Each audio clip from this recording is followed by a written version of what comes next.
Hello students, आज मैं class 10 का मैट्रिक्स चैप्टर लेके आया हूँ। मैट्रिक्स में मैं शुरुआत करूँगा, ये ढेर सारे टॉपिक्स हैं। इन टॉपिक्स को वन बाय वन मैं इस बोर्ड पे बताऊँगा।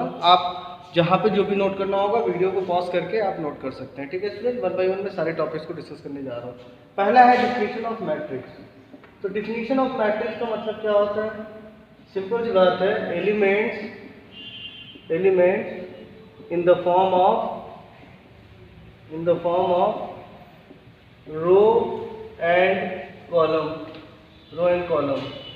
इन the form of row and column. ठीक है, जैसे अगर मैं आपसे कहूँ ये एक मैट्रिक्स है, ठीक है, यहाँ पे अगर मैं लूँ capital A is equals to, यहाँ पे 1 जिसे हमने ले लिया A11, A12, A13, A21, A22, A23, A31, A32, A33। तो यहाँ पे स्टूडेंट ये जो होता है ये रो होता है, ये R1 है, ये R2 है और ये R3 है। ठीक है, और इसको रो बोलते हैं, row number 1, row number 2, row number 3। और ये हमारा क्या रहता है C1 कॉलम नंबर 1, ये हमारा कॉलम नंबर 2 और ये है हमारा कॉलम नंबर 3। देखिए पहला रो पहला कॉलम A11 कहलाएगा, पहला रो दूसरा कॉलम A12, पहला रो तीसरा कॉलम A13। इसी तरीके से ये वाला पोजीशन है। और ये यहाँ पे जो लिखा जाता है वो क्या कहलाता है? ऑर्डर। इसको बोलते हैं ऑर्डर। ठीक, 3 रो, पहले ये नंबर ऑफ रो को बताता है, ठीक है स्टूडेंट, नंबर ऑफ रोज, और ये होता है नंबर ऑफ कॉलम्स। ठीक है, और एक बात और याद रखिए, इस पूरे को बोलते हैं ऑर्डर ऑफ मैट्रिक्स। ठीक है, ये ऑर्डर ऑफ मैट्रिक्स कहा जाता है। Okay student, okay. अब देखिए यहाँ पे जो है, हम जो है यहाँ पे अगर देखें तो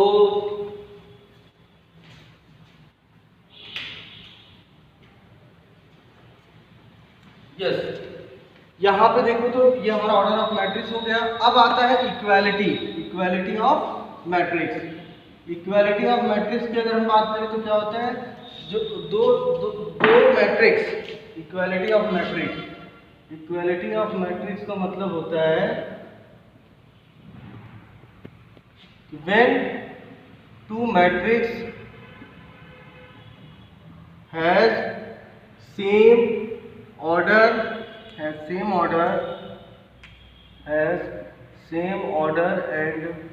equal elements। ठीक है, जैसे फॉर एग्जांपल ऑर्डर का मतलब, जैसे मान लो अगर हमने ये लिया, ठीक है, ये हमारा मान लो A11, A12, A21, A22, ये मान लो एक मैट्रिक्स है। ठीक है, ये 2x2 ऑर्डर का है, 2 रो और 2 कॉलम है। और यहाँ पे ले लो ऐसे B11, B12, B21 और B22, ये भी हमारा 2x2 ऑर्डर का है। ये दोनों इक्वल है ना, तो इक्वल का मतलब करस्पॉन्डिंग एलिमेंट एक दूसरे के बराबर होंगे, मतलब जो ये वाला होगा इसके बराबर होगा। ठीक है, ऐसे ही सब करस्पॉन्डिंग एलिमेंट बराबर होंगे, मतलब इक्वल है। A11 जो होगा B11 के बराबर होगा, A12 जो होगा वो B12 के बराबर होगा, ऐसे ही A21 जो होगा वो B21 के बराबर होगा, और A22 जो होगा वो B22 के बराबर होगा। ठीक है स्टूडेंट, ठीक है, ये हो गया हमारा equal matrix, equality of matrix. Okay, उसके बाद स्टूडेंट हमारा अगला टॉपिक है जो हमें डिस्कस करना है, that is classification of matrices. Classification of matrices में पहला है हमारा रो मैट्रिक्स। रो मैट्रिक्स का मतलब क्या होता है? नंबर ऑफ रो केवल एक होगा, number of row is equal to 1। जैसे एग्जांपल के तौर पर हमने ले लिया कैपिटल A इक्वल्स टू 2, 4, 3। तो ये क्या है? एक ही रो है, 1x3 ऑर्डर, 3 कॉलम है लेकिन रो एक ही है। ठीक है, तो ये रो मैट्रिक्स कहलाएगा। दूसरा है हमारा कॉलम मैट्रिक्स। तो कॉलम मैट्रिक्स क्या होता है स्टूडेंट? कॉलम मैट्रिक्स का मतलब होता है number of column is equals to 1। Row चाहे जितना हो, लेकिन कॉलम क्या रहेगा? 1 रहेगा। जैसे एग्जांपल के तौर पे हम ले लें capital A is equals to 1, 7, -9। तो यहाँ पे अगर देखो तो कॉलम 1 है, रो 3 है, तो ये 3x1 का मैट्रिक्स कहलाएगा, 3 कॉलम मैट्रिक्स है।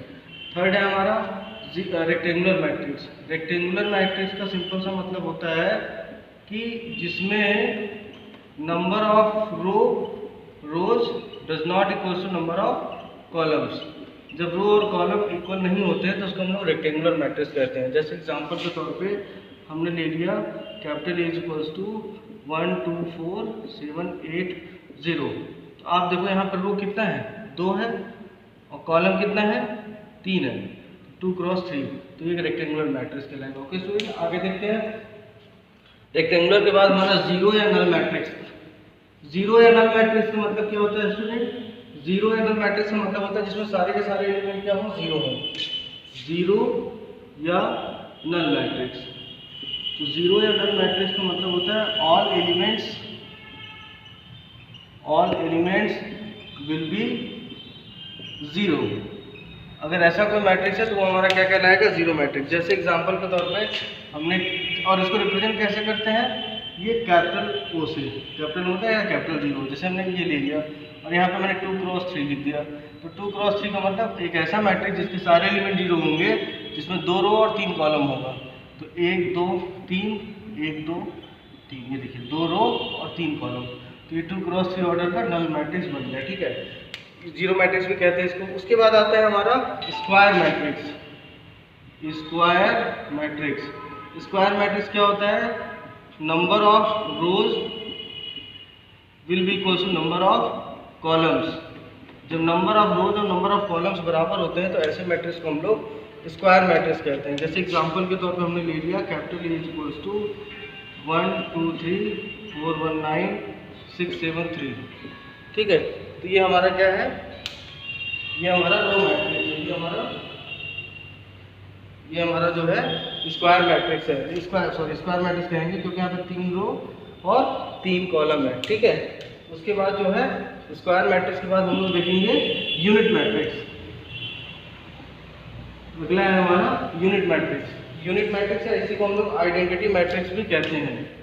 यूनिट या आइडेंटिटी मैट्रिक्स। ठीक है स्टूडेंट्स, इसमें क्या होता है, पहली चीज मैट्रिक्स मस्ट बी स्क्वायर, और second diagonal elements will be zero. Second होगा diagonal elements will be 1, sorry zero नहीं, विल बी 1। ठीक है, जैसे एग्जांपल के तौर पे हमने ले लिया I2, तो I2 का मतलब हो जाएगा 2 रो और 2 कॉलम, तो 1 0 0 1। ये देखिए ये आपका डायगोनल में क्या है, 1 है, बाकी सारे जीरो। जैसे हमने ले लिया I3, तो I3 का मतलब 1 0 0 0 1 0 और 0 0 1। ये देखिए इसमें भी देखिए डायगोनल में क्या है, 1 है, बाकी सारे के सारे क्या है, 0 है। तो ये हमारा यूनिट या आइडेंटिटी मैट्रिक्स हो गया। ओके स्टूडेंट, अगला है ऑपरेशन ऑन मैट्रिक्स। तो ऑपरेशन ऑन मैट्रिक्स में हमारा पहला आता है एडिशन एंड सब्सट्रैक्शन। तो एडिशन एंड सब्सट्रैक्शन देखते हैं, एडिशन और सब्सट्रैक्शन। तो एडिशन या सब्सट्रैक्शन का मतलब क्या होता है स्टूडेंट, कि वो कम से कम 2 मैट्रिक्स चाहिए, तो both matrix must have same order, दोनों सेम ऑर्डर के होने चाहिए, तभी आपका पॉसिबल है। जैसे एग्जांपल के तौर पे हमने ले लिया कैपिटल ए इक्वल्स टू 2 1 9 1 2 3। तो ये हमारा अगर 2 क्रॉस 3 का है तो कैपिटल बी हमारा 2 क्रॉस 3 का होना चाहिए, 7 2 4 1 2 8। ठीक है, ये भी 2 क्रॉस 3 का है। अब बड़े आराम से अगर आप इसको प्लस करना चाहो तो a प्लस बी कर दो, तो क्या होगा, करस्पॉन्डिंग एलिमेंट ऐड हो जाएंगे। तो क्या हो जाएगा, 2 + 7 9, 1 + 2 3, 9 + 4 13, 1 + 1 2, 2 + 2 4, 3 + 8 11। 2 क्रॉस 3 ऑर्डर का आ गया। अगर आप माइनस करोगे तो यही करस्पॉन्डिंग एलिमेंट क्या हो जाएंगे, माइनस हो जाएंगे। तो 2 - 7 -5, 1 - 2 -1, 9 - 4 5, फिर 1 - 1 0, 2 - 2 0, 3 - 8 -5। 2 क्रॉस 3 में ये माइनस हो गया।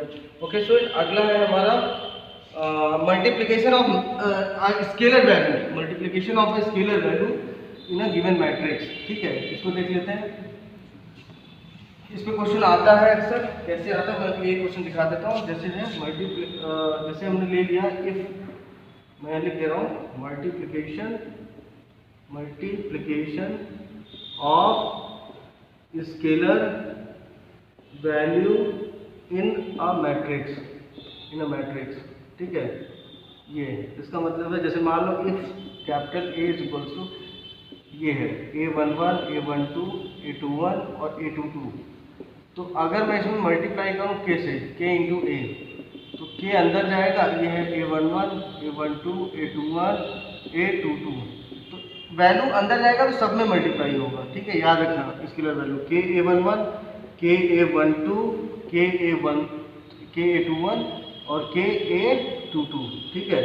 जैसे मान लो एग्जांपल के तौर पे हमने ले लिया A बराबर 2, 1, 3, 4, ठीक है, 2 क्रॉस 2 का है, और B हमारा है -2, 3, 1 एंड 2, 2 क्रॉस 2 का है।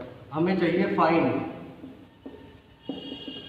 2A minus 3B। It's very simple, आपको क्या करना है, 2 का मल्टीप्लाई A में करना है, चलो करते हैं।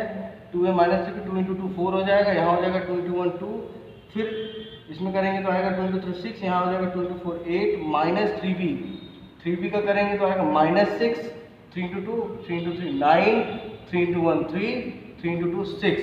और इसको क्या करेंगे, फिर सब्सट्रैक्ट कर देंगे तो 4 minus minus plus 4 plus 16, 2 minus 9 -7, और यहाँ पर 6 माइनस 3 3 और 8 माइनस 6 2।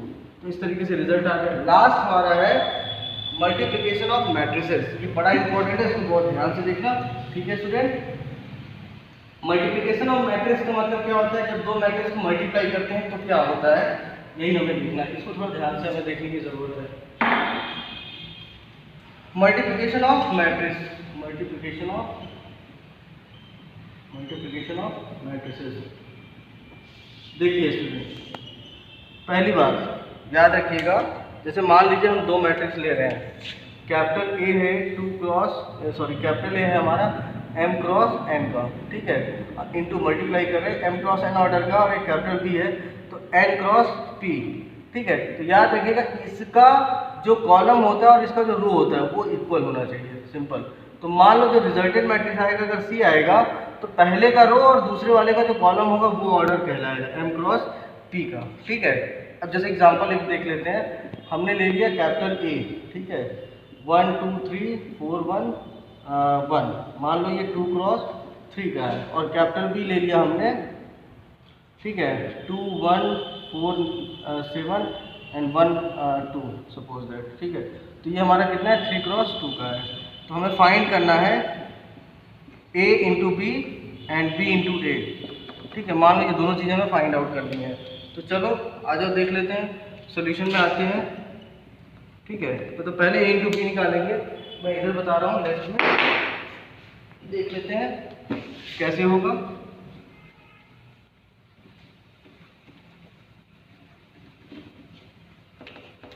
ओके, जब हम A इंटू बी करेंगे तो A इंटू बी का मतलब हो जाएगा, पहले A को लिखेंगे, A में हमारा कितना है 1 2 3 और 4 1 1, ठीक है, ये है हमारा 2 क्रॉस 3 का। फिर इंटू B लिखेंगे तो कितना है 2 1 4 7 और 1 2, ये हमारा कितने ऑर्डर का है 3 क्रॉस 2 का। तो इसका कॉलम और इसका रो इक्वल है, तो मल्टीप्लाई पॉसिबल है, पॉसिबल देखना पड़ेगा ये चीज पॉसिबल है या नहीं। तो जब A इंटू बी निकालेंगे तो क्या होगा, आप ध्यान देखिएगा, ये रो उठता है और कॉलम पे जाता है, हॉरिजॉन्टल उठाते हैं वर्टिकली रखते हैं। तो मैं यहाँ पे साफ साफ लिखना चाहूँगा, ये उठेगा इस पे जाएगा, तो क्या होगा 1 2 पे जाएगा, फिर प्लस 2 किस पे जाएगा 4 पे जाएगा, और फिर प्लस 3 किस पे जाएगा 1 पे जाएगा, फिर यही रो सेकेंड वाले कॉलम पे जाएगा। तो क्या होगा 1 इंटू 1 प्लस 2 जाएगा 7 पे, 2 इंटू 7 प्लस 3 जाएगा 2 पे, तो 3 इंटू 2, ठीक है। अब आ जाओ ऐसे सेकंड वाले को उठाओ, सेकंड वाले को उठाएंगे तो 4 इंटू 2 4 2 पे जाएगा, 1 4 पे जाएगा, और फिर 1 1 पे जाएगा, ठीक है। ऐसे ही आओ इस पे, फिर ये सेकंड वाले कॉलम पे जाएगा तो 4 इंटू 1 होगा, प्लस 1 इंटू 7 होगा, और प्लस 1 इंटू 2 होगा। और इसको जब मल्टीप्लाई करेंगे तो आ जाएगा 8 3 11 11 2 13, यहाँ आएगा 14 प्लस 6 20 21, और ऐसे 8 प्लस 4 12 12 प्लस 1 13, और यहाँ पे है 4 प्लस 7 11 11 प्लस 2 13। तो आपने देखा रिजल्टेंट आ गया। ऐसे ही आप B क्रॉस A निकालेंगे तो बिल्कुल ऐसे ही करना, B को पहले लिखेंगे और A को बाद में लिखेंगे, मल्टीप्लाई करेंगे तो 3 क्रॉस 3 ऑर्डर का बनेगा, ठीक है। इसको कर लीजिएगा, आसान है। और आप देखेंगे तो A इंटू बी और B इंटू A इक्वल नहीं होंगे। मैट्रिक्स की मल्टीप्लिकेशन में कभी भी दो मैट्रिक्स का मल्टीप्लिकेशन अगर अलग अलग है तो हमेशा अलग अलग ही आता है। ठीक है, आई होप आपको ये वीडियो मतलब इसमें सब कुछ समझ में आया हो। आप इस चैप्टर को लगा लीजिएगा, बहुत आसान है, बोर्ड में इससे कम से कम 6-7 नंबर के क्वेश्चन आते हैं। ठीक है स्टूडेंट्स, थैंक यू।